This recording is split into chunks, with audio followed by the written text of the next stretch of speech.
Good morning everyone. In our previous video we see the product of two complex number in polar form. We also see De Moivre's theorem and its applications. When we are dealing with application part, we see connection between complex number and trigonometry. Today we deal with more applications of De Moivre's theorem, that is roots of complex number or solution of algebraic equation. So let's start. Let the equation z to the power n equal to cos theta plus I sin theta. If we have nth root, means we have n possible solution. So if I am taking z to the power 3, means we have 3 roots or 3 solution. Now z equal to cos theta plus I sin theta to the power 1 upon n. Here n represent the number of roots. Now z equal to cos 2k pi plus theta and I sin 2k pi plus theta. This is the general form of cos theta and general form of sin theta. Now here we are applying De Moivre's theorem. According to De Moivre's theorem, जब ये हमारे power में है तो ये किस में आ जाएगा? एंगल में. So we write cos 2k pi plus theta upon n and I sin 2k pi plus theta upon n.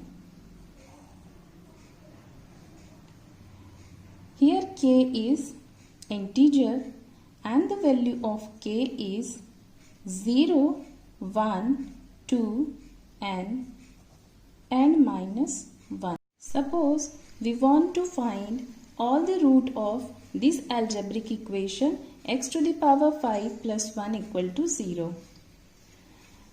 Now take a first step, x to the power 5 equal to minus 1. We first write minus 1 in polar form. और polar form में हम कैसे लिखते हैं, हम इसका एक shortcut table बता देते हैं आपको कि if we have minus 1, so I can write cos pi plus I sin pi, just because the value of cos pi is minus 1 and the value of sin pi is 0.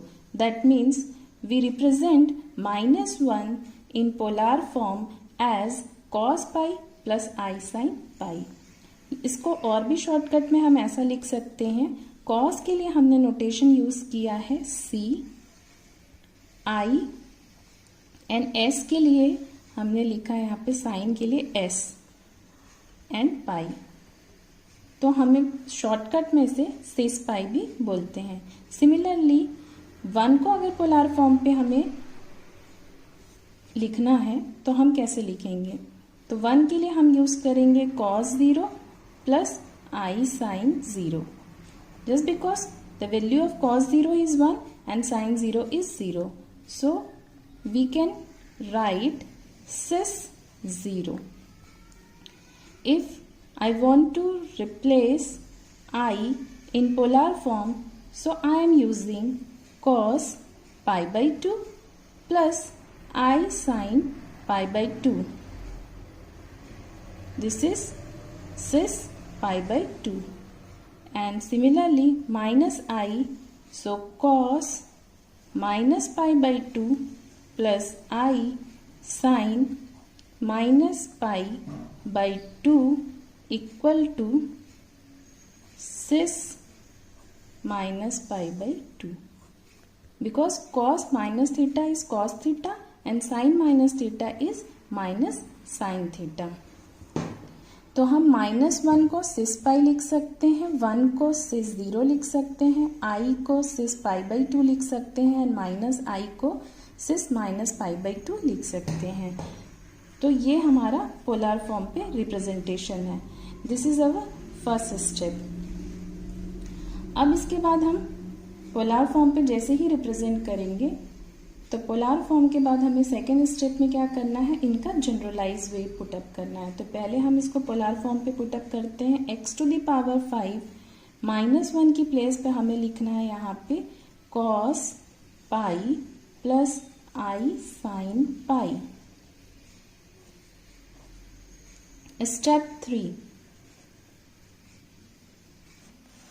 तो देखिए third step में हमें क्या करना है, अब हम इसको जनरलाइज वे पे लिखेंगे। और अभी हमने आपको बताया कि जनरल वे पे हम इसको कैसे लिख सकते हैं, 2k पाई के फॉर्म पे।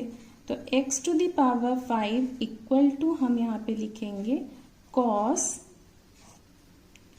2k पाई प्लस थीटा आता था और यहाँ पे थीटा की वैल्यू है पाई, तो हम यहाँ पे लिखेंगे pi plus I sine 2k pi plus pi. And in fourth step हम x⁵ को शिफ्ट कर रहे हैं राइट हैंड साइड पे, तो ये किस फॉर्म में आ जाएगा, 1/5 के फॉर्म पे। Now in fifth step we are applying De Morgan's theorem. According to De Morgan's theorem जो पावर है वो एंगल में शिफ्ट हो जाएगा, तो यहाँ पे हमने डी मॉर्गन्स थ्योरम अप्लाई कर दिया। I sine 2k pi plus pi upon 5, तो हम यहाँ पे मेंशन कर देंगे by DMT, De Morgan's theorem. Now the value of k is, तो k की वैल्यू कहाँ से कहाँ तक डिपेंड करेगी, k की वैल्यू डिपेंड करेगी 0, 1, 2, 3 एंड 4। मीन्स इसके कितने पॉसिबल रूट्स हुए, इसके पॉसिबल रूट्स हैं 5। ये first, second, third, fourth, fifth. If I M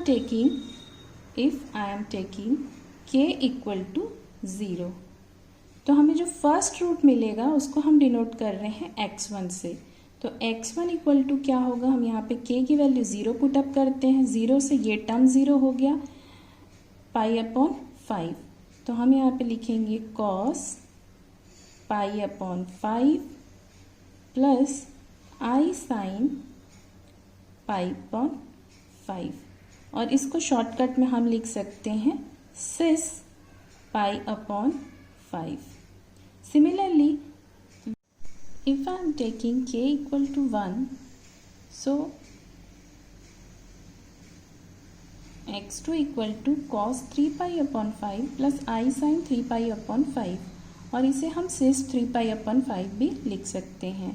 if I am taking k equal to 2, तो 2 जब हम यहाँ पे पुटअप करेंगे तो this is 4 pi plus pi, that means 5 pi, 5 and 5 cancel, that means cos pi plus I sine पाई, और cos pi plus I sine पाई की value क्या होती है 1, तो हम उसको इस फॉर्म पे भी लिख सकते हैं। सिमिलरली k इक्वल टू 3, तो हमें फोर्थ रूट फाइंड आउट होगा, एंड फोर्थ रूट क्या होगा आपका cos 7 pi upon 5 plus I sine 7 pi upon 5 के फॉर्म पे।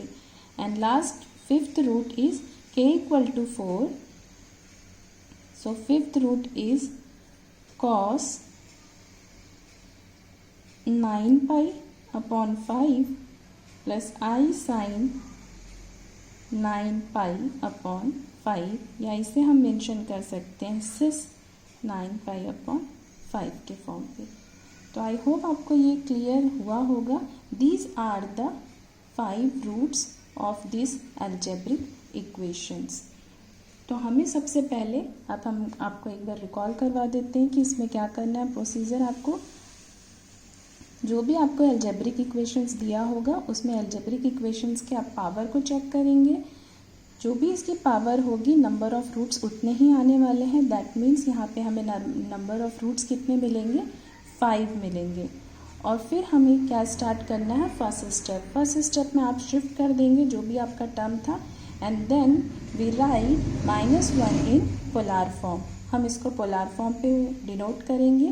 दीज आर द नोटेशंस कि हम पोलर फॉर्म पे ऐसा पुटअप कर सकते हैं, 1 को, -1 को, i को एंड -i को। Then applying step 3 and step 3 में हम इसको जनरल फॉर्म पे रिप्रेजेंट करेंगे।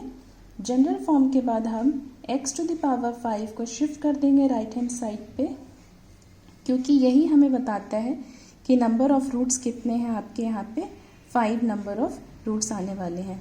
देन हम अप्लाई करेंगे de Moivre's theorem and de Moivre's theorem के बाद k की वैल्यू को हम यहाँ पे डिफाइन करेंगे। k की वैल्यू हमारी 0, 1, 2, 3, 4 दैट मीन्स 5 वैल्यूज़ दी हुई हैं। k की डिफरेंट वैल्यू के लिए हमें डिफरेंट रूट्स यहाँ पे फॉर्म होंगे। तो आई होप आपको ये क्लियर होगा। हम अपने नेक्स्ट वीडियो में भी सेम टॉपिक कंटिन्यू करेंगे, वहाँ हम और एग्जाम्पल देके समझेंगे। Thanks for watching.